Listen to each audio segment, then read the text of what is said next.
Мексиканы көрдік. Мексиканың жаңа Коста Майя деген жерге бардық. Иә, Коста Майя деген жер джунгли екен, ол жақта көп джунглидің іші екен. Джунгли Ана біз Апокалипсис деген кино көрдік қой.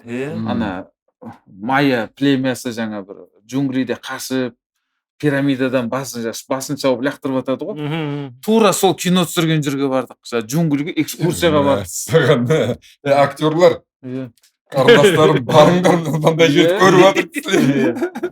Актрисалар біраз жерді шарлап қайтыпсыз ғой Нұреке. дұрыс. Жаңа Нассау деген Багамыйдың астанасы. Столица. Астанасы екен. Оны деген барып біліп жатырық қой, былай білмейміз ғой жаңа. Мен бір жерде естіп отырмын мысалы, астанасын. Нассау деген қала екен. Осы компания болмаса, оны білмес едік қой. Жаңа неде Казумель деген, Мексикада Казумель деген қалада болдық. Казумель. Оны да білмейміз. Махахуал деген қала бар екен. Махахуал деген қалада болдық. Не деген сөз? Махахуал. Қаланың аты Махахуал жаңа. Тамаша. Маршруттар сізді сонда бірдей болған ба, Пәке? Иә. Жалпы қазір Нұреке командаңызда қанша адам бар? Қазір командамда енді 300-ден аса адам бар. Енді жаңа айттым ғой, осы компанияға келген кезде бірінші ниет жаңа жылда семьямда арзан, жаңа 50% арзан деп жаңа шетелге жылына 1 рет шығарып тұрсам деген ниет болды. Бірақ келіп жұмыс істегенде менде бәрі оңай болды. Келіп бірден жаңа БЧ дейді ғой, бізде безоплатный член клуба болдым. 2 айда маркетинг директор болдым. Тез ашыпсыз. Мына 8 круизімнің бәрі тегін компанияның атынан болды. Сізде бәрі командаңызда жаңа апалар, қыз-келіншектер ғой. Көбісі үлкен кісілер. Көбісі зейнеткерлер. Зейнеткерлер? Иә. Пенсиядағы адамдар. Тамаша. Жақсы. 8 круиз бәрі компанияның атынан тегін болды. Тек жаңа самолетке билет аламыз, визамыз жасаймыз, ары қарай. Күшті. Керемет. Европада қанша рет болдыңыз? Европада 4 рет круизда болдым. Европаны 3 рет жаттап алыпсыз ба? 3 рет Ауылға барғанда. 8 рет болған ғой жалпы. Талғарға барғанда. Бізде жаңа айтып отырмын, Пашадан инструкция алдым ғой, былай жүресің деп. Мен де ана Рим, Парижге барғанда өзім инструкция беремін, былай жүресің, ана жаққа барасың. Гид. Өзіміз уже басымызда картамен былай жүрсең, былай болады. Колизейден былай жүрсең, жаңа неге барасың деп бәрін айтып жаттап аласың. 3 рет Персидский заливте болдым. Осы жылы мен 7-ші круизіме барғанда әкемді апардым. 78 жаста өзі ауылда Ақтөбеде Тамды деген совхозда тұрады. Өзім ауылдан шыққанмын ғой. Ақтөбе облысы Алға ауданы Тамды совхозы еркін күш отделениесі деген. Біздің ауыл 40 үй ғана бар. 40 үй ғана? Біздің ауылда 40 үй. Сол жақтан шыққанмын ғой. Біздің ауылда 3 класс, қазір 4 класс қой, бастауыш кезінде 3 класс болды. 3-ші класс бітіріп, үйден кеттік, содан далада жүрміз ғой. Мен мектепке 6 жастан бардым, 9 жасымда 3 класс бітірдім де, үйден 9 жасымда кеттім, содан 40 жыл далада жүрміз. Әлі жүрміз дейсіз. Сол кеткеннен үйге қайтпай далада жүрміз ғой. 10 жыл интернатта оқыдым. 9 жасымнан 19 жасыма шейін интернатта оқыдым. Соның 5 жылы жай мектеп интернатта болды, 5 жылы Алматының спорт мектебінде спорт интернатта болды. Сол чемпиондықты, СССР чемпион болдыңыз, сосын барып осы жаңағы өнер саласында администратор, ұйымдастырушылық, Музарттың концертін ұйымдастырдыңыз, Бірінші концерт қандай болды? Музарт тобының да бірінші концертін ұйымдастырдым. Музарт тобын ең алғаш құрған Жанатбек Байтеков деген актер. Сіз аға жақсы білесіз ғой. Мен жаңа осы шоу-бизнесқа 2000 жыл келдім ғой. Сол кезде мен Нұр Мұқасан тобымен бастадым. Нұрлан мен Мұқасан досымыз 96 жыл танысықта бірге жүрдік. Енді ол кезде енді қиын кездер ғой. 90-шы жылдар бірге жүрдік, бірге квартирада тұрдық. Сөйтіп жүріп жаңа Жигулимен тасып концерттерін ұйымдастырып жүріп, содан Нұрмұқасанның концертін беремін, Жанатбек пен Сәбит екеуі жаңа ведущий болады концертте. Сөйтіп бір жыл бүкіл Қазақстанды аралап шыққаннан кейін Жанатбек жаңа 2001 жылы Музарт тобын құрады ғой. Жанатбектің үйінде Мақсат Базарбаев тұрды үйінде. Сол Мақсат, Мейрамбек, сосын Сәкен Майғазиев үшеуінің басын қосып, Музарт тобын құрды. Мен Жанатбекте администратор болып жұмыс жасадым. Тарих қой, туып тұрған тарих қой. Бұл еш жерде айтылмаған негізі. Енді айта бермейсіз ғой оның бәрін. Сіз сұрап жатқаннан кейін сіздер айтып жатырсыз. Біздің подкастта ашылып жатыр да. Музарт тобының ең бірінші жеке концерті Музарт деп. Атырауда Теңгизде Тропикана деген ночной клуб болды. Сол жерге менің өзімнің досым сол кезде Теңгиз-Севролда таможняның бастығы болды. Сол ұйымдастырып берді. Сол ең бірінші Музарт сол ночной клубта концерт беріп, содан Құлсарыда концерт бердік, сосын Ақтөбеге келіп, Ақтөбеде ауылды аралап концерт бердік. Сол кезде сіздің командада Марат Жанғазы аппаратпен жүріп, ауылдарлап аппаратпен қойды. Сондай заман ғой. 2002 жыл ғой. Өмір деген қандай, бәрі әйтеуір бір-бірімен байланысып жатқан. Сондай да тарих болды. Тамаша, Нұреке. Тәнтіміз керемет. Осындай мықты тұлғалар Нұрекең бар, Мұрат аға бар. Біздің командамызда, жалпы біздің осы клубта осындай керемет өз істерінің адал мамандары жиналған. Жалпы керемет сіздерге қарап үлгі аламыз. Талай қызықтар болып жатыр ғой, енді ары қарай жалғастырайық. Не болып жатыр?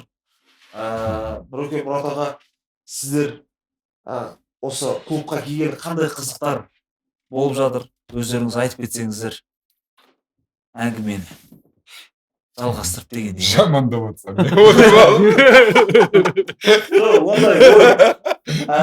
Деп бәрін. Айтқан сөздің астан келсең ол. Жоқ, Мәке, бізде жалпы инкрузисте өнер адам көп қой жалпы. Енді әр адамның өз тарихы. Мынандай кішкене не бар ғой адамда. Кішкене біз жаңа енді мына неден кішкене өтуіміз керек болды. Күлкінішті нәрсені айтсаң, басқаша бір энергия пайда болады да. Жеңіл. Кішкене күліп былай от души. Жоқ, енді компанияда не болатын еді? Бәрі жақсы, ең бастысы мынандай нәрсе бар. Бірге жүргеннен кейін, бірге жұмыс істескеннен кейін сол кісілер өте жақын болып кетеді. Расында да, өте сені қолдап, сенің қасыңда болып, оларда үміт артып, жанына туысқан ағайын тартып, жаңа бірге қыдырып, жаңа ел көріп, жер көріп, жаңа лайнермен қыдырып, сондай дегенде көбісі біреулер бедейді. Адамды шақырғанда біреу ала тонын алып қашады ғой. Бір жаңағы ыстық су сеу жүрген сияқты ойбай деп 120 мен жаңа. Енді әркім әртүрлі түсінеді оны, енді оған ренжімейміз де. Пайдаланып кететін адам сияқты. Ол дайын емес деген сөз. Әлі дайын емес енді. Бұрада енді ел көріп, жер көргенге не жетсін? Мен енді сондағы бір сол көп жер көрген жоқпын. Енді ендігі міне жаңағы Европаға барғымыз келіп отыр.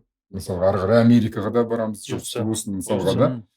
Енді Нұрекеңнің айтып отқан, естіп отырмыз ғой, тамаша ғой, расында да. Керемет, жер көрген, ел көрген, оған не жетсін енді. Мысалға көбісі бүйтіп ойлайды, ондай жерге тек бай адамдар, ақшасы көп, бүйтіп отқан адамдар бар. Ол кісілер шын айтсам бармайды көбінесе олар. Оларға не бірден тезірек не билет алу керек, бірден ұшақ алу керек, бара қалу керек. Бұның ең қызығы бұрынғы заманда енді онымен тек қана шіріген байлар ғана барған ғой. Байларға жасалған сондай кемелер болған. Элитный.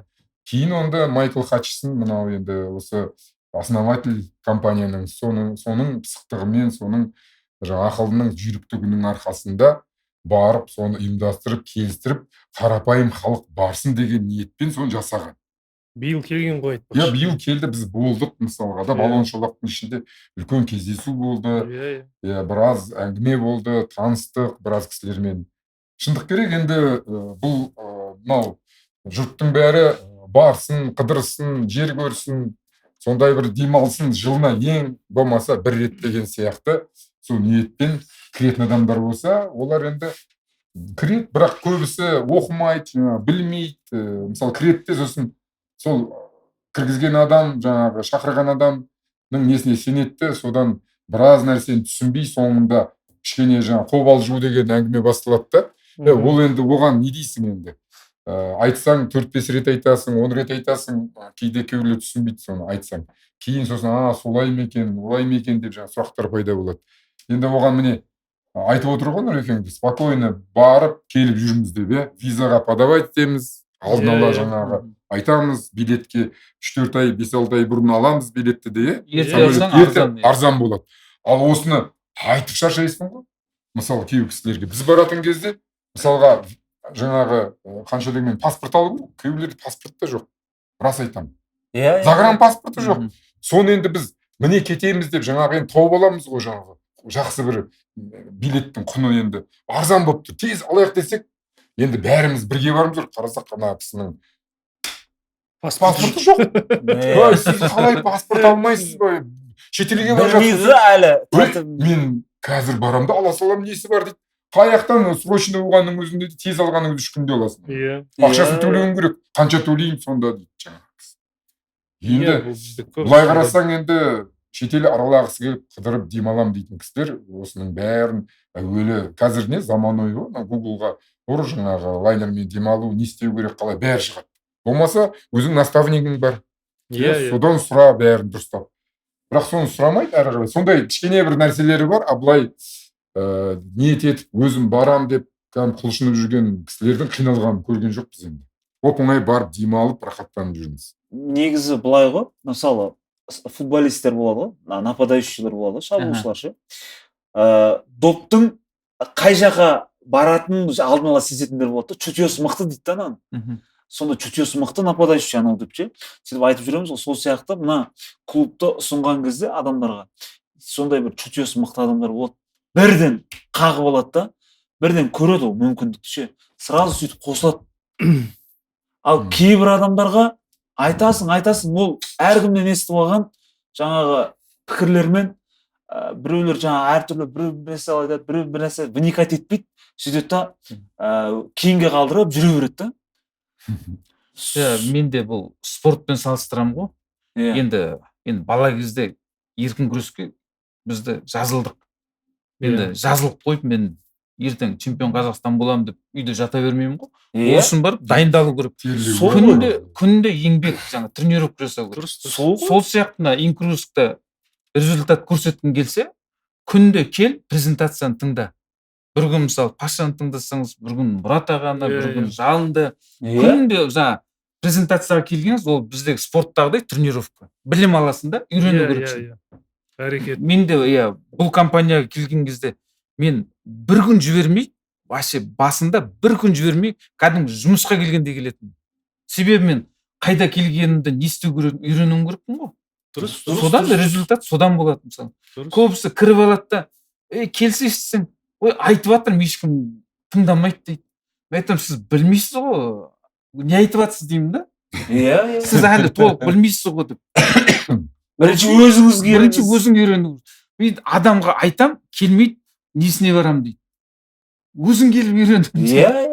Мен жаңа таңертең келіп, кешке шейін офиста отыратын ғой ол кезде. Кәдімгідей мамандық қой, бұл да жаңа спорт сияқты. Тренировка істеу керексің, бір приемда күніне қанша рет жаңа жасайсыз ғой, қайталап. Сол сияқты презентацияны күнде соны айтып жатады, соны уже миға жаттап алу керексің. Постоянство. Ұйықтап тұрған кезде де бүйтіп айта береді. Сол кезде нәтиже шығады. Өте дұрыс айтып жатсың. Онда бизнес есебінде көреді. Кәдімгідей серьезно қарау керек қой. Жауапкершілікпен қарау керек. Жалын кейде мынандай болады да, мысалы осындай адамдар болады. Мен круизға барып келдім дейді, маған ұнамады дейді. Қандай нелер бар? Комментарий, не айтасың? Мысалы кемеге кірген кезде ананы сатып алу керек дейді. Анауын тегін емес деген сияқты.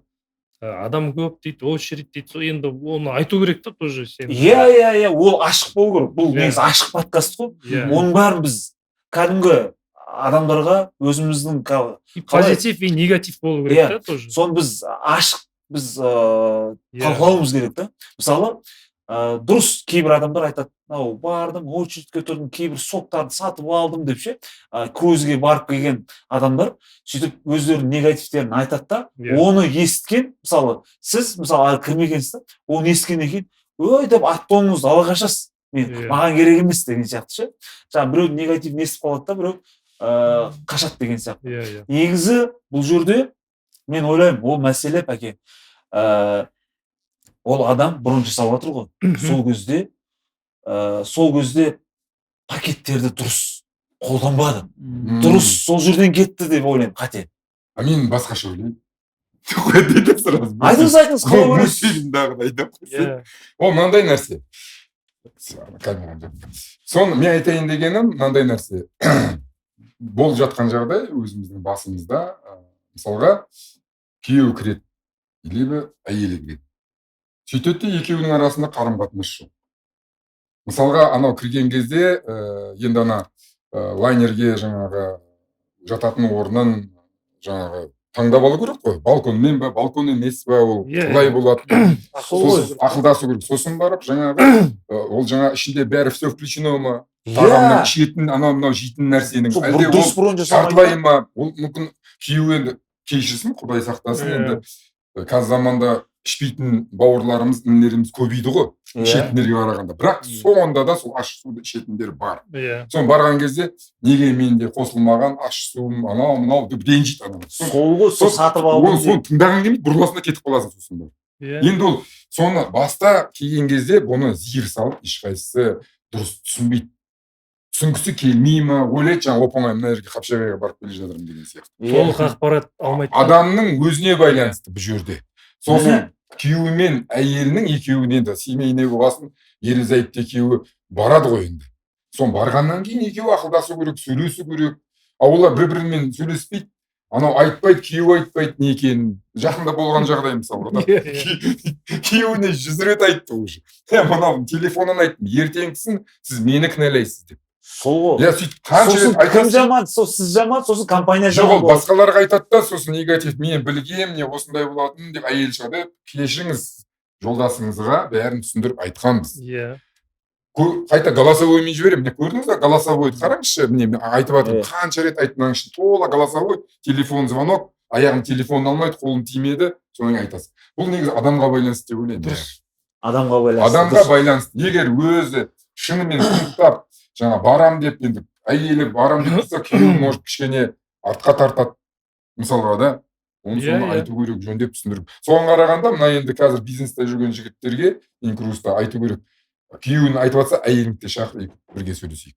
Екі басқа. Мысалда, самолетке де ұшаққа билет алған кезде, әртүрлі, мысалы, пакеттер тұрады ғой. Сол сияқты бұл жақта да пакеттер болады, 4-5 түрлі. Сол пакеттерге қарай біреулер ішінде сусындар кірген, біреу все включено, біреулер all inclusive, сол пакеттерге қарап бұрын жасау керек. Дұрыс емес андай пакеттерді не қылады, жаңағы сусындар нелер кірмеген, сөйтеді ана жаққа барғаннан кейін ананы сатып алып, мынаны сатып алып, ана жаққа келеді де негативті айтады. Вот мен ойлаймын, содан деп ойлаймын. Енді бізде көбісі экономный деп арзан істейді. Сосын терезесіз жаңа каюталарды не қылады, бұрын жасайды. Сөйтеді барғаннан кейін ол қалай деген сияқты. Оны да сұрақ қойып неге терезе жоқ? Неге терезе жоқ? Бірақ терезесі салған. Негізі әр адамның өзінің кабинеті бар. Сол арқылы қарап отырып, соны талдап, анализ жасап, сөйтіп бұрын жасау керек деп ойлаймын. Элементарно паролі білмейді ғой. Сауаттылық маңызды ғой негізі. Ал бірақ сіз сол адамдардың Каспий Голдына кіріп көрейікші деп айтсаңыз, сол Каспий Голдты біледі ол адамдар. Олай керектің зат дейсің. Керек затты біледі. Мән бермейді да. Жарайды енді кісілер жаңа ойлап қалмасын, бәрімізді жаңа ақылсыз, жалқау деп. Burada рас айтам, негізі бәрі дұрыс, бәрі жақсы. Мен былай ойлаймын, өз басым 80-90% инкрузды жақсы көреді, мақтайды, барлық жерде айтады. Былай айтсаң, білеміз, мен құдам барған, менің досым барды, көршім барды, бізде барақ деп ойлап жүрміз, бірақ енді әзір ерте үй салып жатыр едім дейді қазақ. Енді қайтсын, енді қанша шиеттей бала шағасы бар, сондай ғой. Burada ешкімге реніш жоқ, бірақ енді мынада айта кететін сөз болып жатыр да, енді бұны басқа кісілерде естісін, көрсін деген ғой әңгіме. Бұл негативке жатпайды негізі. Негатив демей ақ қояйық. Мысалға басқа осындай компаниялар бар, Инкруз сияқты. Мен талай презентациясын талайын тыңдадым, олардың да жұмыстарын көрдім, өйткені шақырады ғой. Мысалға Нұрге сен де талай шақырған шығар әр жерге. Иә, мысалы Инкрузтан басқа шақырады ғой. Мен даже қатыстым бар жүргенде, ренжіп қалмасын үшін, досымыз, подружкамыз, не аламыз енді, бар атын айтпай ақ қояйық, қандай неге барғанымызды. Иә, соны сыйлаймыз, енді барамыз, сол кезде тыңдайсың да. Кейін ойланып отырмын да, Паша, мен былай жалын ойланып отырмын Нұреке. Кейін салыстырамын да, былай қарасам, маған осы маркетингі қатты ұнады. Инкрузтың. Өте тамаша. Өте керемет, мысалы. Өте ыңғайлы. Осы адам үшін жасалған да, кішкене қыдырсын, заодно енді бірге жаңағы какой-то бір жаңағы өзінің бір табысын деген сияқты әңгіме ғой. Бұны басқашалап түсініп қалуы мүмкін біреулер. Бұны шынымен де Нұрекең айтқандай жұмыс есебінде көріп, әрі қарай тартса, тамаша енді. Бұл жақсы. Сонда бір оқпен екі қоян аласың. Дем аласың, 8 рет бардың тегін. Дұрыс па? Тек жаңағы жолына. Ау? Еще табысқа шықты. Табысқа шықты. Айына тауып отқан ақшасын айтпай ақ қой, Құдайға шүкір. Жаңағы өзінің еңбегі. Мысалға менің нем, мысалға мен БЧ болдым, безоплатник болдым енді. Құдай қаласа, мен енді жігіттер де айтып жатыр, ниет етіп, Құдай бұйыртса. Иә. Маркетинг директор болады шығармыз. Мысалы 50% мен қазір скидкамен бара аламын, жеңілдікпен. Иә. Осы уақытқа дейін қанша жыл болды, мен $100 төлеген жоқпын. Бірақ енді ол жаңағы өзімнің жұмысым, бір маған сенген кісілер мысалға өздерінің саяхат үшін жинап жатыр. Иә. Бұдан мен жамандық көріп отқан жоқпын, бұл өтірік емес, рас нәрсе. Тек қана жаңағы дұрыс түсінбегендігі, екі ерлі-зайыпты кісілер бір-біріне қарым-қатынас болып айтпағандықтан сонша бірге тұрады, қанша уақыттан бері ішінде болып жатқанына не істейміз деп кішкене бір ортаға салып сөйлесіп айтса, осының бәрі болмас еді. Бәрі оп-оңай жаңағы баратын жеріне барып, демалып, қыдырып, ешқандай жаңағы реніш болмайды сол кезде. Менің жаңа айтқанда, өзің айтқанда, каютамның жоқ, каютымда неге менің иллюминаторым жоқ деген сияқты, окошкам жоқ деген сияқты. Қалай деп жаңағы. Сол сияқты бәрі енді адам қолымен жасайды ғой. Негізі бұл турагентство емес қой. Көп адамдар турагентствомен шатастырады да. Мысалы біздің командаға қосылған адам бізді қосты ғой деп, анан бәрін өз жауап береді деген сияқты ше. Анан бұрын жасай сал, анан бір нәрсе қыла сал деген сияқты. Сондай ниетпен кейде сұрақ қойып жатады, айтып жатады. Негізі сол кісілерге айтарым, бұл біздікі, негізі біздің клуб, бұл саяхатшылар клубы. Бұл турагентство емес. Әр адамның өзінің жеке кабинеті бар. Әр адам өзі сол кабинет арқылы бронь жасау керек. Соны білу керек әр адам деп ойлаймын. Соны біз айтып тұруымыз керек та негізі. Кейбір адамдар турагентствоның қызметкері сияқты көреді да біз. Біз как будто бір нәрсені жасап беруіміз керек, міндетті сияқты. Әркім өзі үшін жүреді ғой. Осы әңгімеге бір қызық нәрсе, мен барған кезде лайнерда бір итальянкамен таныстым, 7 кісі екен, бірақ жасырақ көрінеді. Екеуміз ағылшынша екеуміз сөйлестік. Ағылшынша? Иә, аз-аздап сөйлесіп, бірін түсініп, кәдімгідей жақсы суретте, видеода бар, бірге отырған. Сөйтсек, ол оказывается, сол жерде не дейді ана Коста Тосканадан, кеме ғой жаңа Коста Тоскана, итальянский лайнер, сол жерде ол золотой картаның иесі екен. Ане. Уже сол жерде Құдай сақтасын енді жылдап жатады екен. Анау. Бәрі сыйлайды екен, мықты өзінің компаниясы бар. Сосын бір қызығы, золотой клиент дейсің. Иә, лайнерда мен 2 пенсионер кісіні көрдім. Зейнеткер кісіні. 82-ге келген, келіншегі 78-де. Солармен сөйлесіп қалдық. Олар орысша біледі екен. Өйткені олар эстонистар қазір Америкада тұрады екен. Солар ана жерде 2 жылға алыпты да сол жерде тұрады екен. Сосын мен таң қалдым, 2 жылда не істейсіңдер десем, маған айтады, сынок, неге демалмасқа маған дейді. Мен егер анау неге шетелде оказывается енді үйлердің көбісі аренда қалады екен олар. Сол дешевле налогынан, жердің налогы, үйдің налогына қарағанда арзандау болады екен негізі.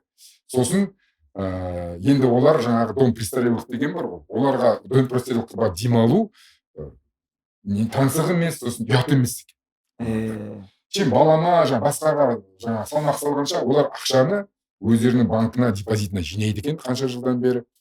Сосын лайнер демалмайды, бір жерде бәрі тегін все включено дейді. Тамағымыз ішеді, еш қарнымызды тазаламайды дейді. Лайнерде выгодный дейді. Әйелге қол ұстасып бүйтіп жүр. Сосын вальс билет, танысқанымыз қызық болды. Ана вальс енді анау кому за 30, кому за 50 деген әңгіме бар ғой. Кому за 50 дегенге бардым мен. Енді жастардікі де бар. 18-дегі, 15-дегі, 30-дағы жігіттер жаңа дискотек, ночной клуб бар ғой, ана енді мияшу бардық, онда көрдік, жақсы екен дедік. Сосын қарасақ жаңағы әуелі мен білген жоқпын, бұл жер немене деп жаңағы кому за 50 деген. Барып отыра қалды, қарасам, ана кісілердің биін көрсең енді. Жібере ма? Вальс, шейх, ана бәрін билеп жатыр ғой өлтіріп. Масқара ана билерін көрсең. Сосын танысып кеттік ана кісіні. Сен жанымда отырған кісілер екен, мен өзім бардым да. Маған ешкім бермеді, ұйқым келмеді. Сосын құдаларым бер демеп, өзім бардым да отырдым. Сол күнді мен де алып алдым. Екеуміз сөйлесіп кеттік ана кісімен. Өзін шалғұрлы көрмейді, сол айтып берді. Сонда қарасаң, енді біздің менталитетке келмейтін шығар, бірақ қанша дегенмен жаңағы сол кісілердің рахат өмірге бөленіп жүргені де өзінің еңбегі тамаша емес пе? Жаңағы айтып отырмыз ғой, жаңағы біз турагентті емеспіз деген сияқты әңгіме келтіріп жатырмын да. Турагентствоның енді жақсылығы бар. Жамандамай-ақ қояйық, рас қой. Олар да өздерінің еңбегін жасап жатыр. Аяқ асты бір жаққа кету керек болса, мүмкін шынымен де алды да бір достар деп 5 минутта қазір болды да кетті де барып келді. Сол бізде де қазір бірақ сол ашылды инкрузиста. Соны айтайын дегенде, қазір инкрузиста да жақында ғана айттыңыздар ғой, естідік оны. Қазір аяқ асты бірден кетуге болады.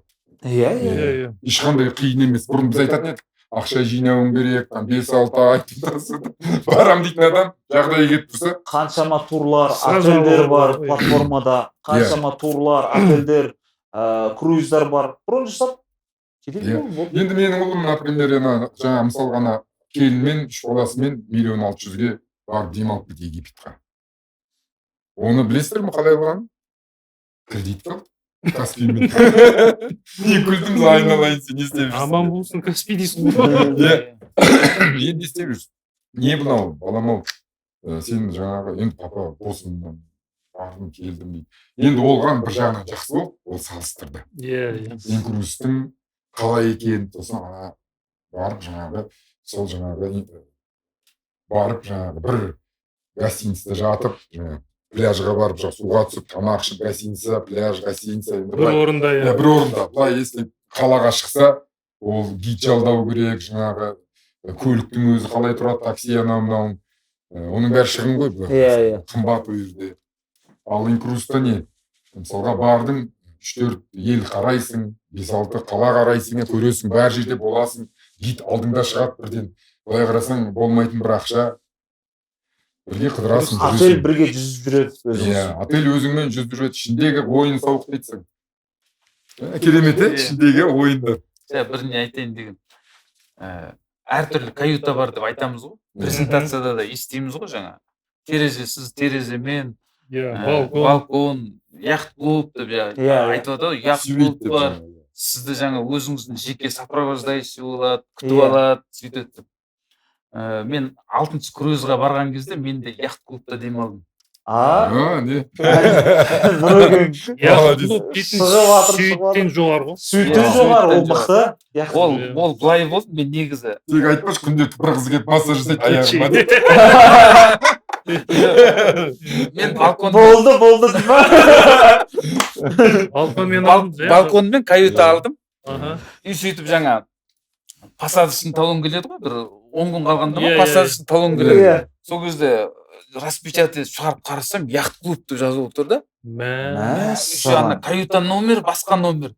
Үндеген жоқпын, шынымен ба? Жатасып кеткен жоқ па? Барып көргенше не деп.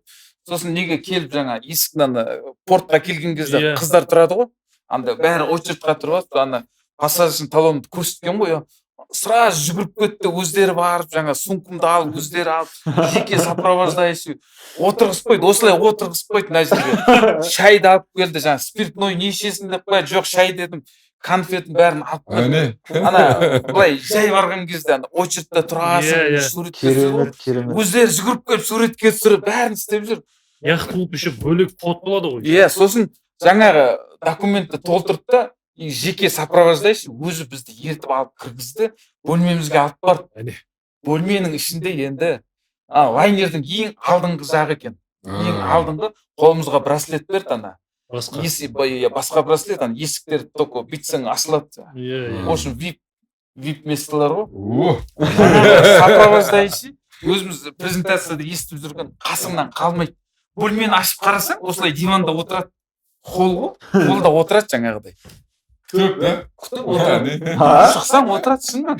Өздері тағы да бар ғой, басқа комнаталардың несі. Әңгіме айтып отырады, шықсаң сразу. Тамаша. Ресторанға алып барады. Театрға барасың ғой, ертіп барады да, бәрі очередьпен кіріп жатса, сен жеке ана лентаны ашады да, сені жеке бөлек кіргізеді. Тамаша. Лайнердің сыртқа өздері шығарып салады, күтіп алады. Бәрі очередьсіз. Сізге қалай яхт клуб? Яхт клуб қалай? Енді круизный компания өзі MSC, MSC World Европа жаңа лайнер ғой. Сол кемеде жаңа лайнерде ана яхт клубта демалдым. Енді барлықтарына солай бұйыртсын. Бұйырсын. Оны да көрдік, айтып жүр, өзім басымнан өткіздім соның бәрі. Керемет, Нұреке, тамаша подкаст болды бүгін негіз. Кәдімгі тыңдап отыра бересің. Солай ойлап отырсың ба? Мен солай ойлап отырмын. Әлі айтатын көп деген. Сен ошибка айтып отырсың негізі. Бұл әлі ашылған жоқпыз. Нұрекең ашылды. Разогрев. Плитегі басты.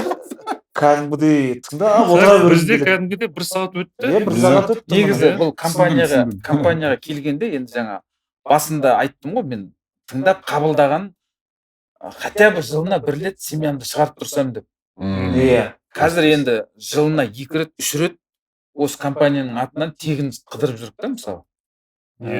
Осы жылдың өзінде мне әлі жыл біткен жоқ, мен уже 2 круизға барып келдім. Әкемді февральда Персидский заливке бардым. Июль айында өзім Америка, Мексика, Багамыда болдым. Қазір тек қана осымен айналысасыз ғой? Осымен және жаңағы той ұйымдастыру. Әлі бар ма? Әлі тастамадыңыз ба? Енді жұмыс қой ол да. Ол да жұмыс, заказ келсе, қалай одан қашасыз? Ол да пайда дейді. Заказ келіп тұрса, оны да ұйымдастырасыз. Мен де мысалға инкрузда жүріп жаңа киноны тастамаймын. Әрине, съемкасы. Бізде мына қай жылы, 1 жылы тауда, юртада өзіміз бір жиналды, бүкіл инкруз жан жақтан. Украина келді, Қырғызстан, 22-де ма? 500 адам юртада болды. Сол кезде ана Шевелла келіп, бәрі Натали деп ан жерде айтып атыр да. Сол кезде отырып есіме түсіп кетті. Біздің Асқат Тарғынның Натали деген әні бар ғой. Сол жерде неде отырып, есіме түсті да бірден звондадым Асқатқа. Асқат, қаладасың ба десем, Талдықорғанға кетейін деп жатырмын, тойға дейді да. Айтам, онда бізге келіп кетші, пожалуйста. Бізге осылай келіп кетші, осы сенің Натали деген әнің керек. Әрине, сен болмайды, осы сен келу керексің деп жаңа. Асқат Тарғын келіп, жаңа сахнада Наталияны шығарып, Наталья Шевелланы шығарып, Натали деген әнді орындап берді. Оның видеосы бәрі бар, бәріңіз көрдіңіздер. Шевелла шығып тұр, бейт биледі ғой, секіріп тұр. Асқаттың бетінен сүйіп тұрып ан жерде сахнада сөйтіп. Асқат өзі білмейді, ол кім? Маған айтады, наугындық қояды. Долларовый миллионер. Айттым, ана долларовый миллионер сен сөйлеп жүрген. Сондай сюрприз жасағанбыз. Керемет, тамаша. Сондай. Иә, не істейміз? Осы бүгін керемет подкаст өтті. Айтам деген, айтылмай қалды ғой мынау. Мен айтуым керек еді деген сөздер. Осы айтыңыздар. Жоқ, болды. келесіге де қалдырайық та сюрприздерді, иә. Оның бәрін айтып тастаған келесі болмайтын шығар айтпаса, иә. қалдырайық. Бәрін айта бермейік оны. Баршаңызға рахмет. Көрермендер. Иә. Келесі подкаст 4 сағат түсіреміз. Біздің YouTube арнаға тіркеліп, лайк, комментарий аямаңыздар. Алдын ала рахмет айтамыз. Біздің клубқа қосылыңыздар. Сұрақтарыңыз болса хабарласыңыздар. Бәріне жауап береміз. Әңгімелесеміз, иә. Угрожающий. Мен де сізбен қарақап